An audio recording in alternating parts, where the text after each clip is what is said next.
नमस्कार।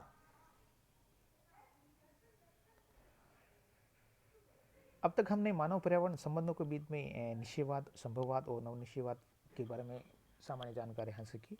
पहले के वीडियो में मैंने निश्चयवाद को पूरा करने की कोशिश की। अब जो दूसरा हमारा महत्वपूर्ण जो वीडियो है उसके बारे में संभववाद के बारे में चर्चा करूंगा। उससे पहले मैं एक बार पुनः नवनिश्चयवाद, नियतिवाद या निश्चयवाद, संभववाद और नवनिश्चयवाद क्या है इनके बारे में थोड़ी सी हल्की सी जानकारी आपको दे देता हूँ।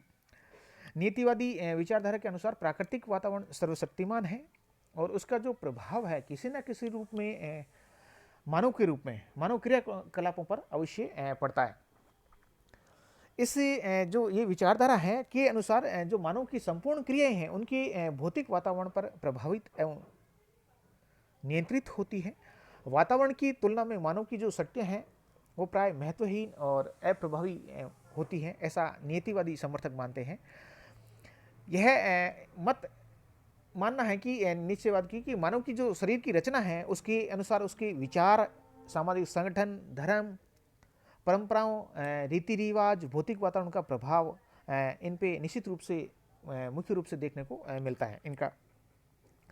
और इनमें अंतर के कारण जो इन सभी में जो अंतर होता है इनका जो मुख्य कारण होता है वो जलवायु है, मिट्टी की प्रकृति है, स्थल का रूप है, अन्य भौतिक तत्वों में ढूंढने का प्रयास किया है। ये जो विचारधारा है मुख्य रूप से जर्मन विचारधारा के रूप में विकसित हुई है। इसी तरह संभववाद की मैं बात करूं तो जो मानव पर्यावरण की जो संबंध है इनके मध्य ये जर्मन जो विचारधारा है के नाम से प्रसिद्ध हुई है और मानव को एक सक्रिय प्राणी के रूप में इन्होंने माना है तथा वातावरण को निष्क्रिय सिद्ध करने की कोशिश की है। इनका मानना है कि भौतिक वातावरण और उनकी जो शक्तियां हैं मानव और उनके कार्यों को नियंत्रित नहीं करती और मानव आवश्यकता अनुसार अपनी क्षमता तथा शारीरिक शक्ति के द्वारा अनुसार उस पर अवसर का उपयोग करता है। इस विचारधारा के पोषक ऐसा मानते हैं कि प्रत्येक वातावरण मानव की सीमा निश्चित करता है, किंतु वे उन सीमाओं की अपेक्षा मानव की बुद्धि और उसके चुनाव पर अधिक बल देते हैं। निश्चयवाद की बात करें तो इसको वैज्ञानिक नियतिवाद भी माना है। 20वीं शताब्दी के तीसरी शताब्दी में ये इस तरह की विचारधारा विकसित हुई जिसे अमेरिकन और ब्रिटिश विचारधारा के रूप में मुख्य रूप से जानते हैं। इस विचारधारा की मान्यता है कि प्रकृति अथवा वातावरण मानवीय क्रियाओं को नियंत्रित नहीं करती हैं वरन वे उन्हें प्रभावित करती हैं और मनुष्य अपनी इच्छा अथवा छांट द्वारा वातावरण में इच्छित परिवर्तन कर डालता है और स्वयं भी वातावरण से प्रभावित होता रहता है। इस तरह से ये तीन विचारधाराएं हैं जो संभववाद, निश्चयवाद और नवनिश्चयवाद के रूप में हुई हैं। इससे पहले हम नियतिवाद या निश्चयवाद को हम अध्ययन कर चुके हैं। अब हम अध्ययन करेंगे संभववाद। संभववाद क्या, जिसमें हम संभववाद का अर्थ, उसकी परिभाषाएं और उसका जो विकास है वो और उससे जो आलोचना है उनके वो उसका हम अध्ययन करेंगे। सबसे पहले मैं अर्थ के रूप में बताऊं तो मानव पर्यावरण की संबंधों की एक प्रमुख विचारधारा है जो मानव प्रयत्नों तथा क्रियाओं को अधिक महत्व देती है। संभववाद का मुख्य रूप से देखें तो पृथ्वी तल पर विभिन्न प्रकार के वातावरण के क्षेत्र हैं और उन प्रत्येक क्षेत्र का वातावरण उस क्षेत्र पर मानवीय निवास की तथा मानव द्वारा संसाधन उपयोग की कुछ संभावनाओं को प्रस्तुत करता है। उन संभावनाओं का उपयोग मानव अपनी छांट के अनुसार, इच्छा के अनुसार करता है, ऐसा इनका संभववाद के रूप में मानते हैं।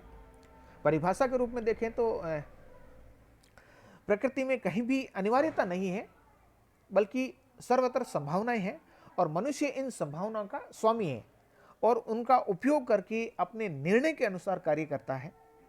अर्थात मनुष्य पर्यावरण का अत्यंत सक्रिय एक प्रबल कारक है जो अपने कार्यकलापों द्वारा प्राकृतिक दशाओं में परिवर्तन तथा परिमार्जन करके सांस्कृतिक भूदृश्यों का निर्माण करता है। उसे हम संभववाद कहते हैं। अब मैं संभववाद की जो संकल्पना है, विचारधारा, इसके विकास की मैं बात करता हूं। नियतिवादी इसकी जो मुख्य जो पृष्ठभूमि है दो कारकों पर उत्तरदायी है। नीतिवादियों द्वारा प्राकृतिक परिवेश की सार्वभौम सत्ता को पूर्णतः मान्यता देना,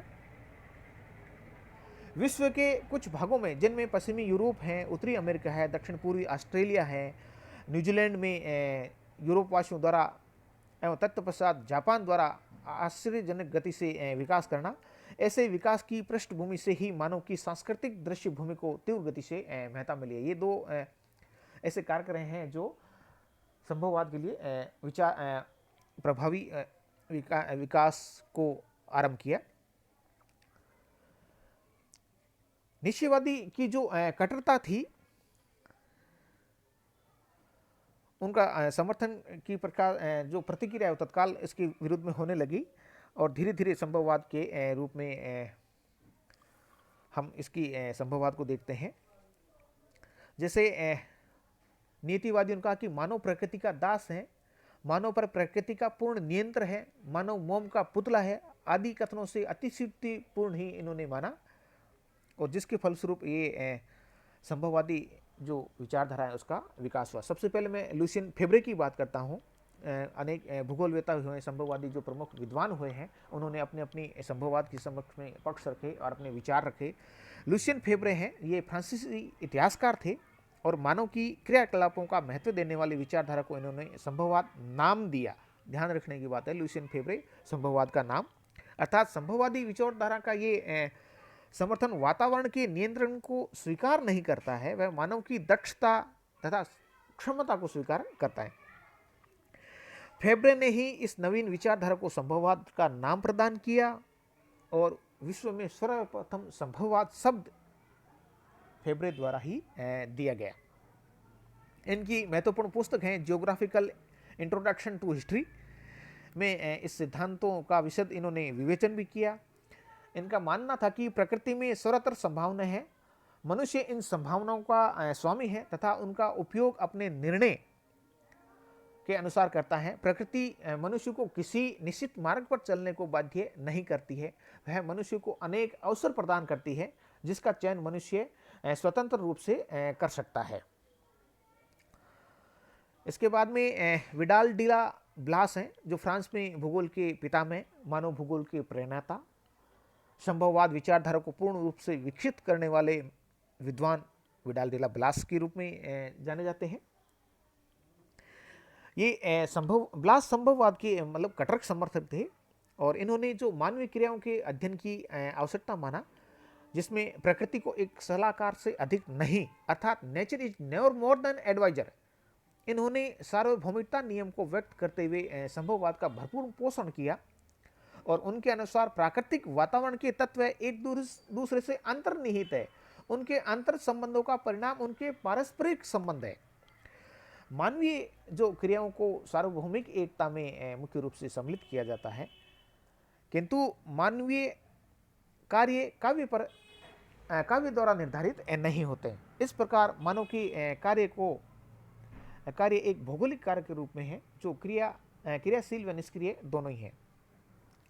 ब्लास कहते हैं कि प्रकृति सीमाएं निर्धारित करते हैं तथा मानव अधिवास हेतु संभावनाएं प्रदान करती है, परंतु प्रदत्त परिस्थितियों में मानव की क्या प्रतिक्रिया होगी अथवा वह कैसे समायोजन स्थापित करेगा, यह उनकी जीवन पद्धति पर निर्भर करता है।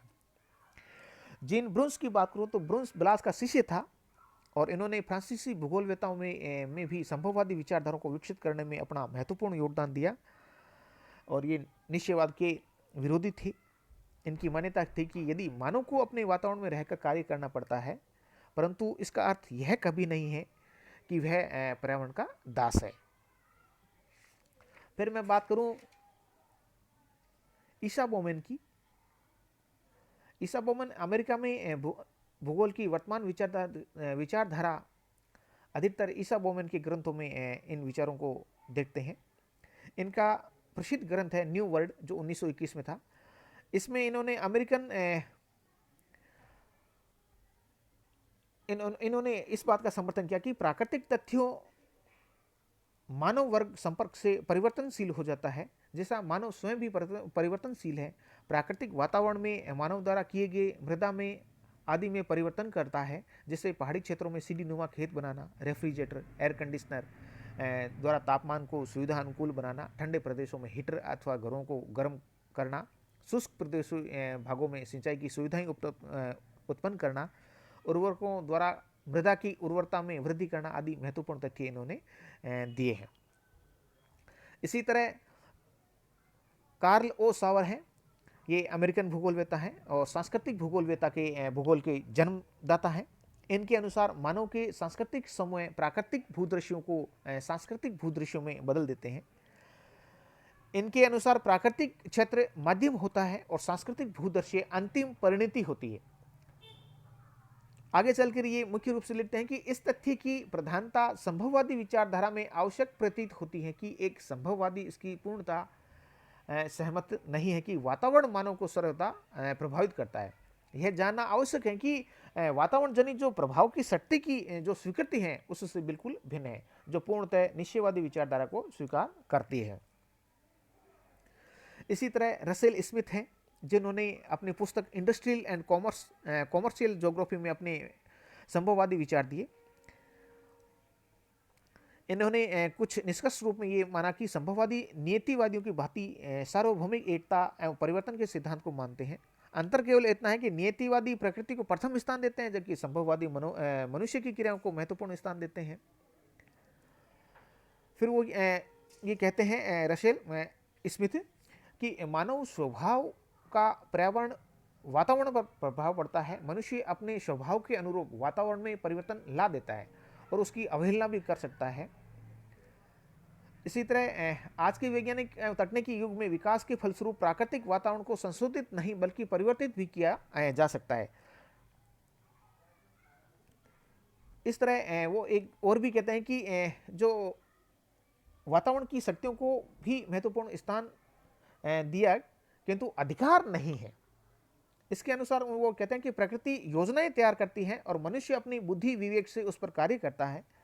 संभववाद मानव क्रियाओं का सीमित जरूर मानता है, परंतु मनुष्य उन सीमाओं के अंदर बहुत अंश तक स्वतंत्र होता है और अपनी स्वेच्छा से कार्य करता है। साथ ही सभी संभववादी ये मानते हैं कि विज्ञान की उन्नति के साथ प्राकृतिक सीमाएं टूटती जाती हैं। इस तरह से अलग अलग भूगोलवेता हुए हैं, विद्वान हुए हैं, जिन्होंने संभववाद के पक्ष में अपने महत्वपूर्ण तर्क दिए और इस संभववाद की जो विचारधारा इसको आगे बढ़ाने के लिए कार्य किया। अब मैं इसकी आलोचना पर चर्चा करना चाहूंगा। स्प्रेट संभववाद के स्थान पर निकट संभववाद को अधिक श्रेयकर मानते हैं। वे फेबरे के मत का समर्थन करते हैं, परंतु उनके अनुसार वातावरण अनेक संभावनाएं मानव के समक्ष रखता है जिसमें उसे चुनाव करना पड़ता है, परंतु इस संभावना में कुछ अत्यंत स्पष्ट तथा अधिक सरलता से प्राप्त की जा सकती हैं, जिसे हम निकट संभावनाएं संबोधित कर सकते हैं। निश्चयवाद के समर्थक प्राकृतिक पर्यावरणवाद को सर्वप्रभुता मानते हैं। उसी प्रकार संभववादी जो विचारक प्राकृतिक शक्तियों को नगण्य समझते हैं तथा प्रकृति विजय का उद्घोष करते हैं। इसी प्रकार दोनों ही अतिवाद की दोष से युक्त हैं। मानव को इसमें ये विजय का दोष मानते हैं, मानव को उद्घोष मानते हैं, क्योंकि कुमारी सैम्पुल का एक बहुत बड़ा कथन है कि मानव कितना कोलाहलयुक्त है, यह बताते हुए कि वह उसने प्रकृति पर विजय प्राप्त की, परंतु मानव पर निरंतर तथा निश्चयात्मक प्रभाव डालते रहने पर भी प्रकृति का मौन दर्शनीय देखते हैं। सभी जो संभववादी प्राकृतिक वातावरण के संबंध में एक मत नहीं है।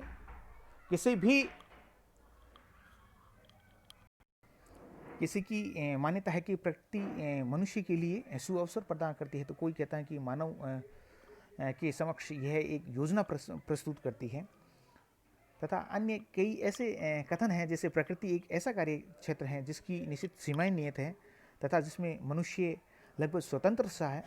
कुछ विचारकों का तो यह भी कहना है कि मानव एक महान शक्ति है जिससे वह प्रकृति पर विजय प्राप्त कर सकता है।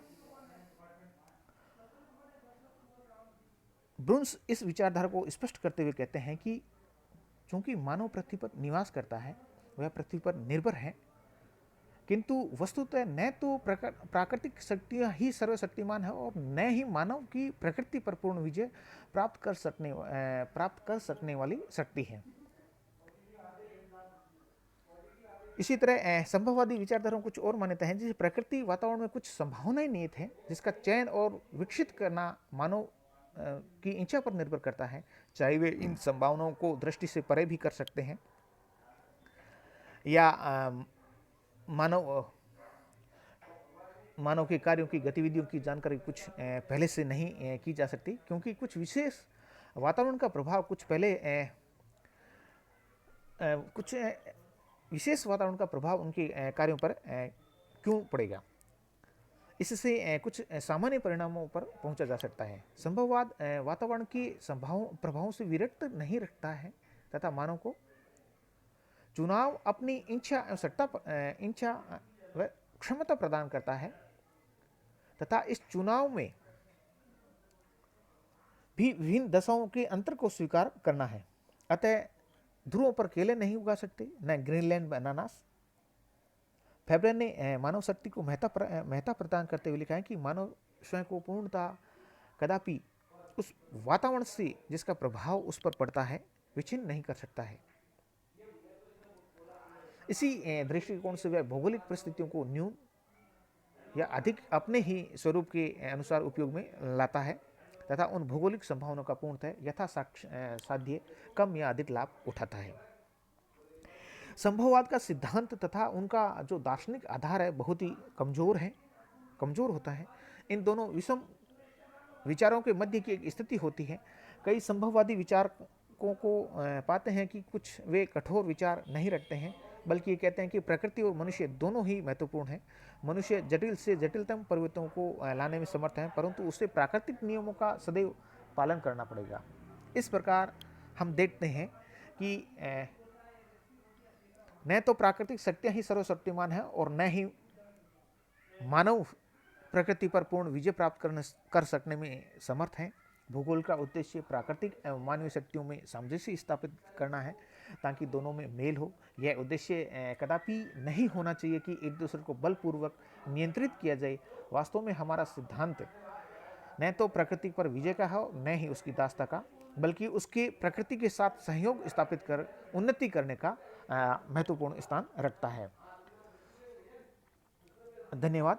अगले हम जो वीडियो होगा उसमें हम नवनिश्चयवाद, जो संभववाद और नियतिवाद दोनों को एक पटरी पे लाने के या एक साथ चलने के लिए अपने सुझाव देता है, अपने समर्थन में पक्ष देता है, उनका अध्ययन करेंगे। धन्यवाद।